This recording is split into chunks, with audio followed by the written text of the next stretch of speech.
Hey, what's going on, everybody? Welcome. Today is Monday, July 29, and you're watching the Daily AI Show live. We are, in fact, live, and we are the Daily AI Show. Today, we are talking about GPT-4o Mini, which has been out for a couple weeks. It is a compact version of the GPT-4o model that's been, lots of people have been talking about it. We've been putting it through its paces and with our prompts. And so that's what we're going to talk about today. We're going to talk about how we're comparing it and where it's a good idea or is it a good idea, all of those sorts of things. The reason that GPT-4o Mini is exciting is because it's so much less expensive. And what we're always trying to do with AI and AI models is finding the sweet spot between performance and cost efficiency, right? Like, so what can you use it for? Where can you get away with it? And where can you not get away with it? And it's basically a mini version of 4o. It's designed to offer a significant portion of GPT-4o capabilities, but as a fraction of the cost. I've run it through some of the crazy prompts. Do you get it right? And so we'll go through some things. I was surprised to find a couple of results. We'll talk about that. But what I'm curious about is I'm going to ask some questions before I even introduce them. With me today is Junmi and Carl, and I'm Beth. Brian is on assignment. And we are, who wants to kick off? Junmi, what's your sense of what's your decision about GPT-4o Mini?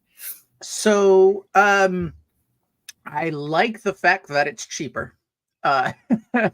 But in my tests, for my day-to-day tests, I didn't see much of an improvement in terms of speed or what the response was.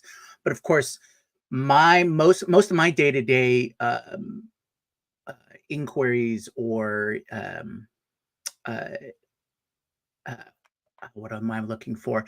Most of my questions, I guess I'm asking for, or responses that I'm looking for, is day-to-day tasks. So, like going through the post-production for this show, we're obviously trying to extract the transcript, and we're trying to evaluate what kind of chapters and timeline that we can build, and what kind of social media posts we can extract from the summaries, and creating the summaries for the shows and things like that.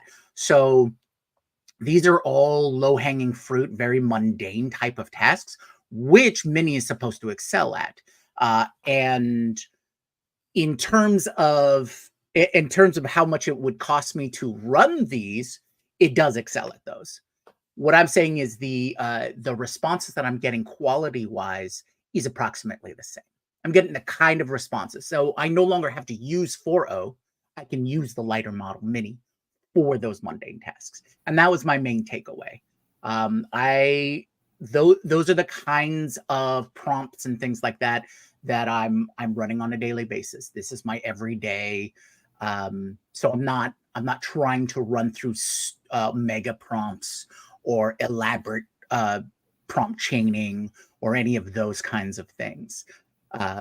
So all in all, I say Mini wins out just because it's cheaper than 4o when running the model. And if you have an automation that's running the same, we'll call it low level prompts, then you're gonna just win out by using Mini instead of the full 4o. Awesome. And actually, in terms of prompt chaining, one of the things that we taught in the prompting course from the AI exchange, I always get it confused and say different words in there. That's why I was so slow. In the AI exchange, we taught prompt chaining with the idea that you are literally chaining separate prompts together so that when you found something that worked just as well with a cheaper model, you could do that, right? Like you could move within your long prompt chain and start saving money at the places where it was really cost effective to do so. Nice. Hey, Carl, what's your thought about this? Have you had any chance to play with 4o Mini? I think the one that I would normally use it for would be probably just trying it with third-party chatbots that, for certain clients. So when 4o came out, you noticeably actually improved how fast it was, because obviously it's using the API. But when you do use 4o, you notice how slower it is, and it's just different. And I can show an example if everyone wants to do a little sounds good. test. Okay, so what I'm going to do here is let me share my screen. So I am in a program called Retune, and I was on a panel yesterday. No, not yesterday. I think it was on Thursday, and we talked about college admissions. And I created a quick little digital assistant as part of the example. So this is actually not in use. This is just an example. So I trained this chatbot on, I found this Ivy League admissions interview tips. So I trained it on this. And then I also trained it on this YouTube video, how to pass your Ivy League admissions interview step by step, 27 minutes long. Okay, so from a settings slide, let's use GPT-4o Mini. And one of the, I think I had one of these. Oh yeah, I had a question. So this question here, what's the motivation and reasoning for Ivy League interviews? This is the person, their motivation is threefold. This is what I'm looking for. These A, B, and C. So now I've done this test right before this show. So let's see what happens. So the conversation, just type that in. What is the motivation and reasoning for Ivy League interviews? Again, this is GPT-4o Mini. It was Mini, right? I can't remember sometimes. Let's go. It is Mini. Okay, so let's go with GPT-4o. Let's save that. Okay, let's do it again.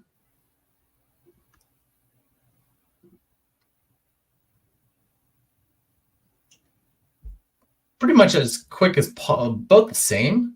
Let's try another question here. You know what? Let's take a look at here.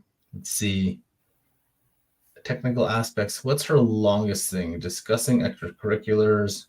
How about answering why this school? Okay, let's try that.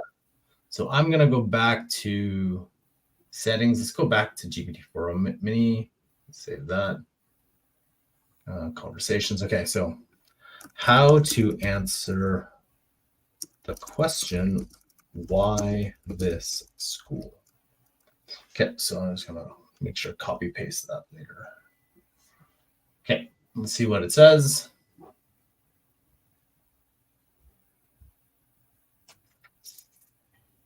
Pretty decent, I think. I haven't actually watched that video, so I have no clue. So you've no idea. I'm just looking for how it looks, so I have no clue if that's even correct. So let's go back to settings. Let's go to GPT-4o. Let's save this. Go back to conversations. Same thing.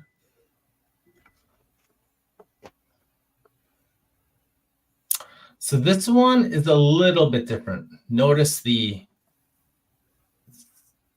different. So I guess I'm not sure which one, but it's generally as fast too. What I did notice in a previous test with before the show is that 4o Mini was just a hair slower than GPT-4o. And that's kind of where I am with this. Interesting. Yeah. So I found something similar. I found that they're pretty comparable. I found it depended on the kinds of questions you were asking, whether it was going to be faster or slower. 4o Mini is is specifically supposed to be good at math and coding. And I did find when I asked it a math question, it was much faster than 4o. When I did coding questions, both of them made the same mistake. I asked for a Python script that was just going to print numbers from 1 to 100. And both of them did it. And for people who don't know, there's a convention that if you use 3 backticks before code and then 3 backticks at the end of code, it creates a block that is understood that this is code. Like, don't spell check this. And in most programs, you can see it, right? It's a whole block that is easy to copy and paste. Both programs put Python as the first line in the code. And Python, like if you leave Python in your script, it gives you an error. It says it's error line 1. That's not a thing, right? So I found it interesting that both of them did the script correctly, but had that incorrect place first. And the math thing for O Mini was definitely faster. I also found that logic puzzles, which is maybe not what they're great about, both had problems with. So there's a killer one. Let me go and find what I'm saying, so I'm not lying to you all. There is like, there we go. So this is like one of those typical, there are 3 killers in the room. There are 3 killers in a room. Someone enters the room and kills one of them. Nobody leaves the room. How many killers are left in the room? And explain your reasoning step by step. So I ran this a couple times.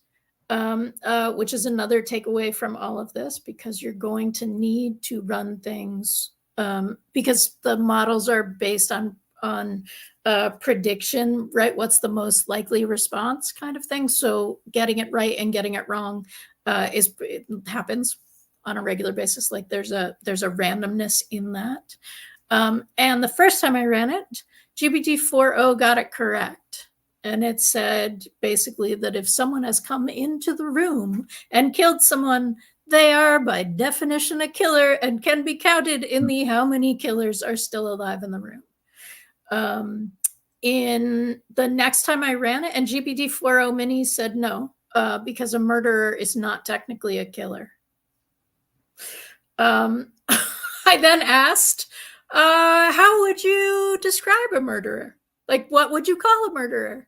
And they both said, yes, killer, murderer, social deviant, I think was another one of the possible descriptions. And then I asked the question again, and neither one took the bait. They both said, yes. You have 2 live killers and a live murderer. So that's one of those pieces where I think what we're seeing from the language model is it is that it doesn't do synonyms like people do synonyms, right? Like synonyms are things that are closer in terms of the node or share a similar kind of structure, because it's doing tokens, right? So murderer actually has a different set of tokens for the word than killers, and in the way that that's laid out internally, I think in the neural framework, that just doesn't seem close in the way that we would experience a synonym. That's my explanation for that. But I did, again, like if you're really looking for big research logic kind of stuff, you're probably not looking at 4o Mini anyway. Like it's not going to be great at that. Yeah. What else did you think? What else did you find, Jimmy?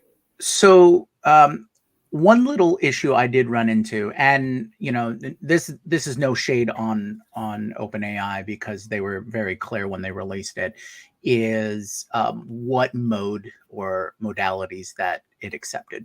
right? So it's text and vision right now, and they did say they're going to release the other modes.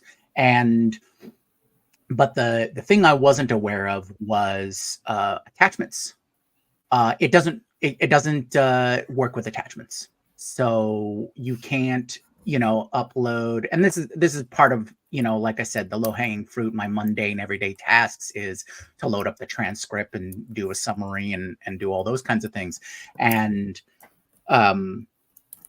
so when I tried to load up my normal process, I had to adapt because I couldn't go straight to Mini on that because attachments weren't supported or are not as supported as of yet. So there are some obvious limitations. It's not going to be a complete replacement for 4o in all instances. So that's number one, of course.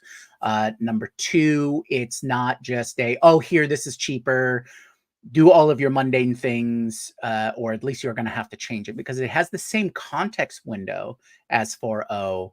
But, when you're messing with on average 40 something minute transcript, that's a lot of tokens. And you can't necessarily fit all of your instructions plus all of, your transcript in a single context window. Normally we get past all of this with doing custom GPTs and other automations and things like that. But for testing my day-to-day, these are the kinds of things that I was running into. So unless your system can just allow you to plug in the 4o Mini model, part of your automation or whatnot, your workflow, then you just got to be cognizant of some of these current limitations. Okay. Say that again, because this 4o has a 128 context window.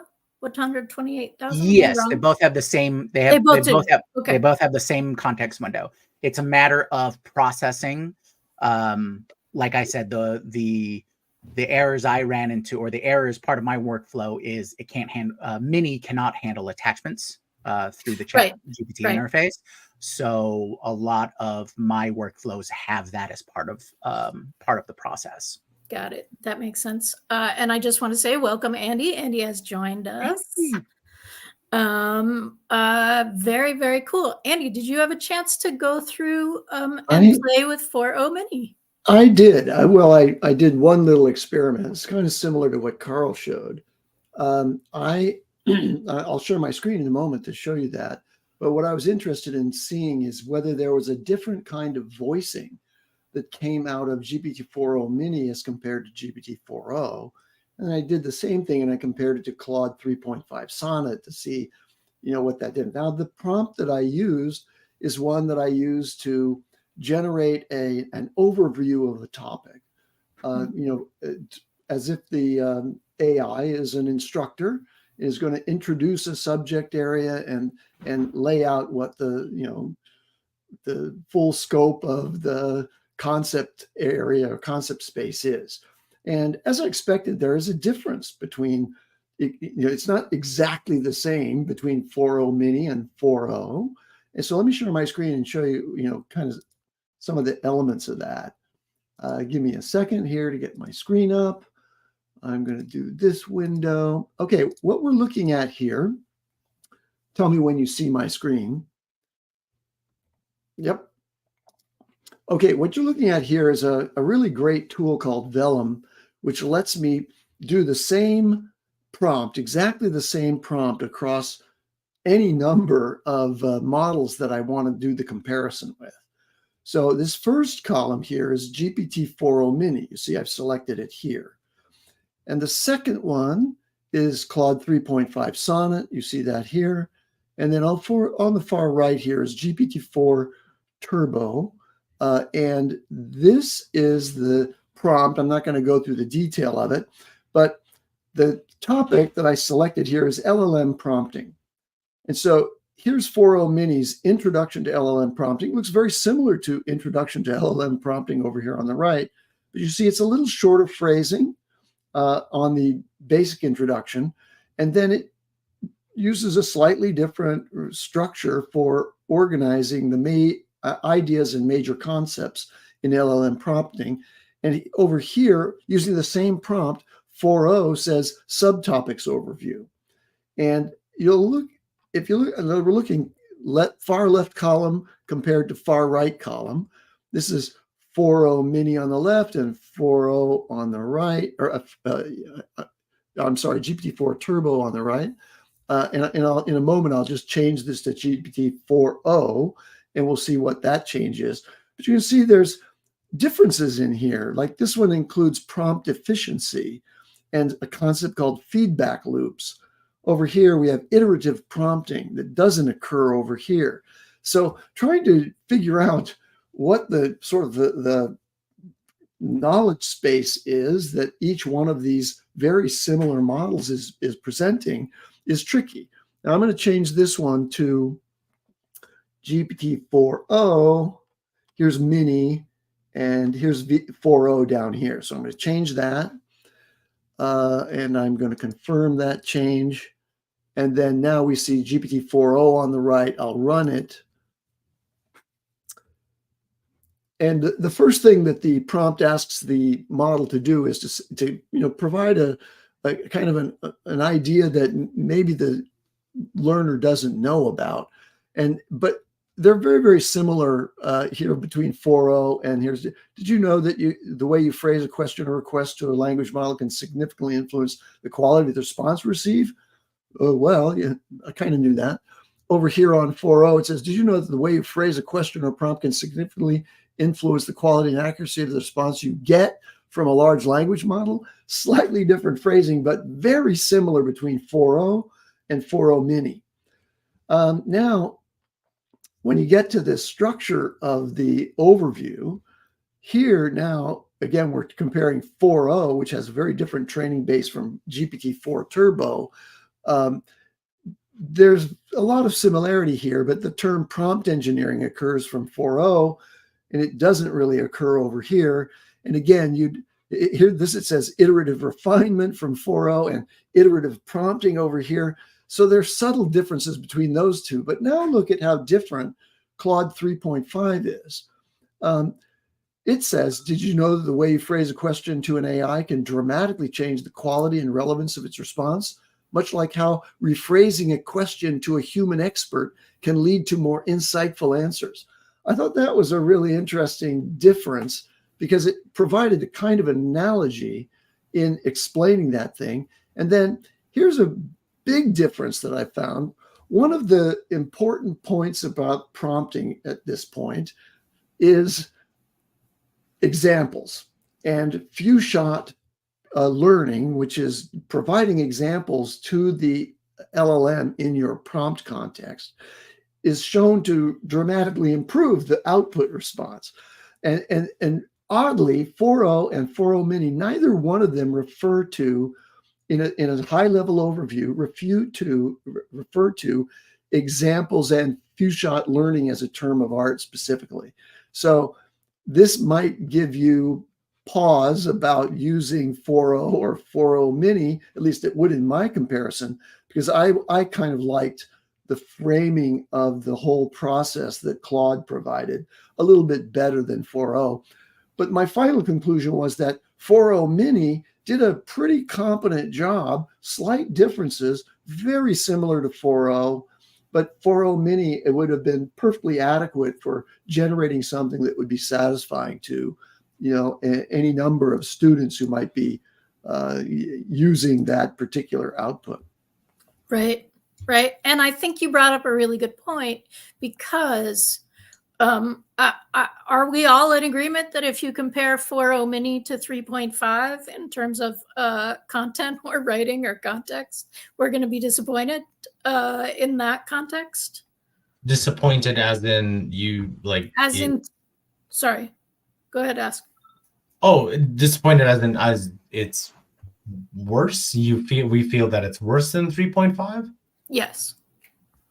Ooh, we're not in agreement. I don't know, because I think when you're like, I don't see this as, for example, I think it depends on use case too, because if you're on just regular ChatGPT, and let's say you don't have a plus account, you just normal account, 4o, 3.5, if you've really been using it on a regular basis, which is a very small percentage, you will see some sort of difference.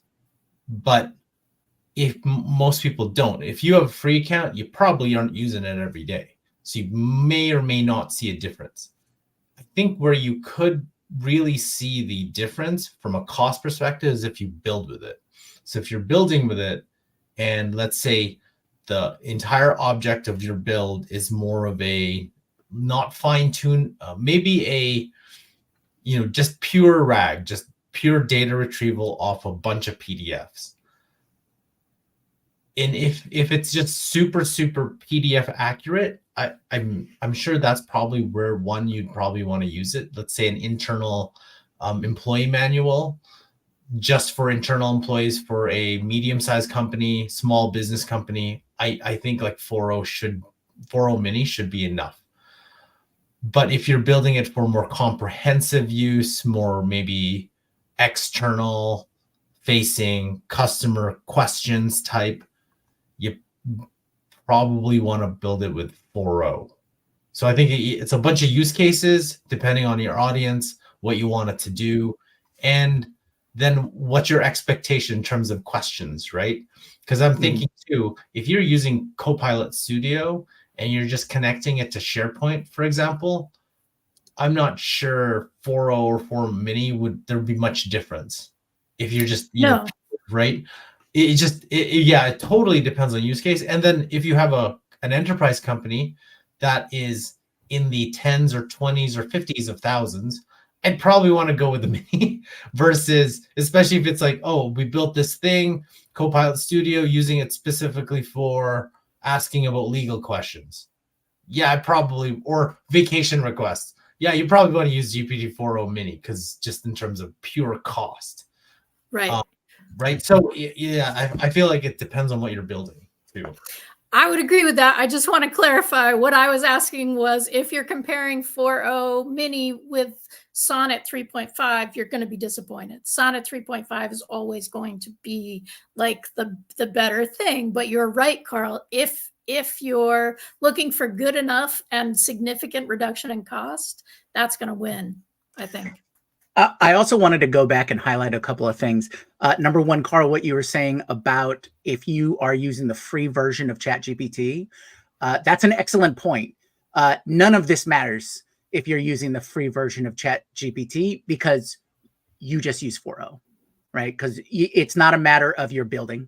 It's not a matter of speed necessarily because you're in that one-to-one interface, and you have limited responses anyway. So I think using 4o over 4o Mini is for the people who are on the free version. Well, except that it does matter because 4o Mini just replaced 3.5 when you run out of the 4o questions that you get to ask. Oh, right. Well, right? I was more highlighting the fact upgrade. that if you're using the free version of ChatGPT, then your limitations about, you're going to have your so many limits per hours or 3 hours or whatever it is. But in terms of what the quality, if it's a quality question of using Mini over 4o, then, I don't think that's so much of an issue because you're going to use what your limits are and you're either going to stick to that, or you're going to want to go to the plus, or you're going to want to, use the API for those kinds of things. So that's essentially what I wanted to highlight is if you're in that space, then it's not a matter of quality. It's a matter of what your other limitations are. The other thing I wanted to highlight was Andy. What the name of the app you were using was Vellum, right? That service. That's right. That model comparison, is that a major feature of that service, or is that does it do something else and that's an add-on for them? That's at the heart of their workflow management and LLM ops deployment platform. So if you're running a system like Carl does for his customers, and you want to decide whether a new model that's less expensive is actually going to work better or sufficiently in your deployment, you can just pull up this panel it shows you that you're currently deploying 4o. Now I want to test it against 4o Mini and see if, the results are good enough. And then I just literally click deploy and I switch over to the other model, and it goes right into that, pipeline of processes that I've built for the customer. Okay. And it's a very cool product. But it's an enterprise product. It's not no, yes and no. I mean, they have some major enterprises using this product to do their, Well, I guess mainly pricing wise. Is it expensive? Or okay, yeah. Okay, no, that's right. This would be used by a business, or a business like 0 to 60 AI. That's Carl's company. They might, buy the subscription to Vellum because it's just a better platform for managing a whole bunch of different customers and all of the different deployments that they have with them. Gotcha. So Andy, I was just waiting for you to just do and remember, if you buy Vellum today for 20%, you'll get 20% off discount. Use Andy 3624 as your discount. Okay, that's not real. Don't try to use that code. Not yet. No, I'm a fanboy of Vellum, but I'm not a representative of Vellum. But Vellum, call us. All right. Yeah. So I want to also share that if you're not a customer of Vellum, OpenAI on their playground has the ability to run a comparison. So you can see that I have chosen Mini and GPT-4o, and those are the things that I'm asking it, and I can say.